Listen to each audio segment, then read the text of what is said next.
One of the most fascinating studies that I've ever read, and I would commend to you for your careful attention, is a book that appeared early in the 20th century by a German theologian who was also an anthropologist. His name was Rudolf Otto, and he wrote a very little book, but a book that many theologians consider one of the most important books of the 20th century. Very skinny little book, and the original title was called simply Das Heilige, translated into the English under the title, The Idea of the Holy. And what Otto did was this, that I found so interesting, was that he went around and he examined people from different cultures, Aborigines, Europeans, different people, and tried to find out what they regarded as holy or sacred in their culture. And then he did studies phenomenologically to see what the normal human reactions are to the holy. And then after making this study, he tried to distill the essence of human experience of the holy and come up with some conclusions. And one of the conclusions, he used to do this by inventing phrases to describe these things. And if you would ask Rudolf Otto, Dr. Otto, what is the holy? The answer he gave was this, that the holy is the mysterium tremendum.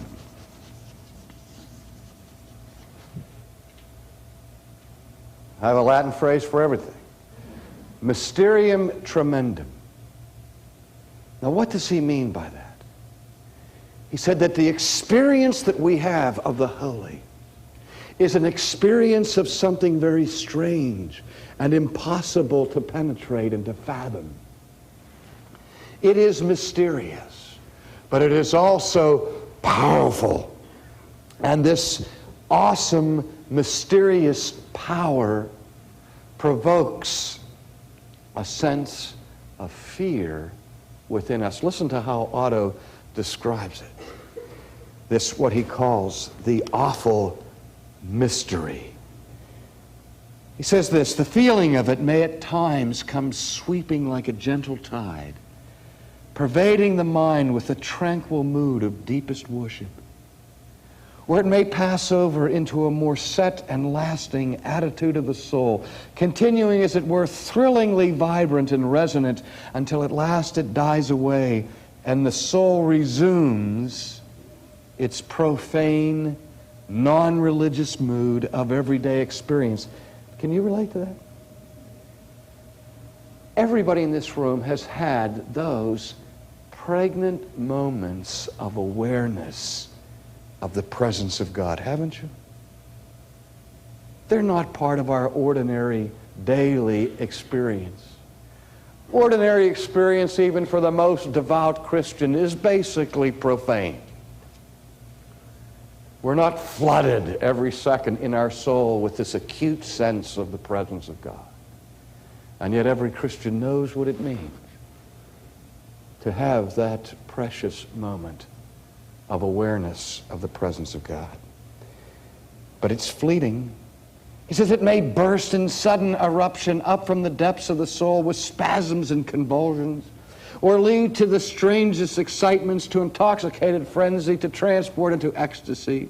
It has its wild and demonic forms and can sink to an almost grisly horror and shuddering, and so on. He describes the fact that not everybody responds in the same way to an awareness of the holy. Some people become whirling dervishes in all kinds of flamboyant activity. Other people are moved to absolute silence and contemplation.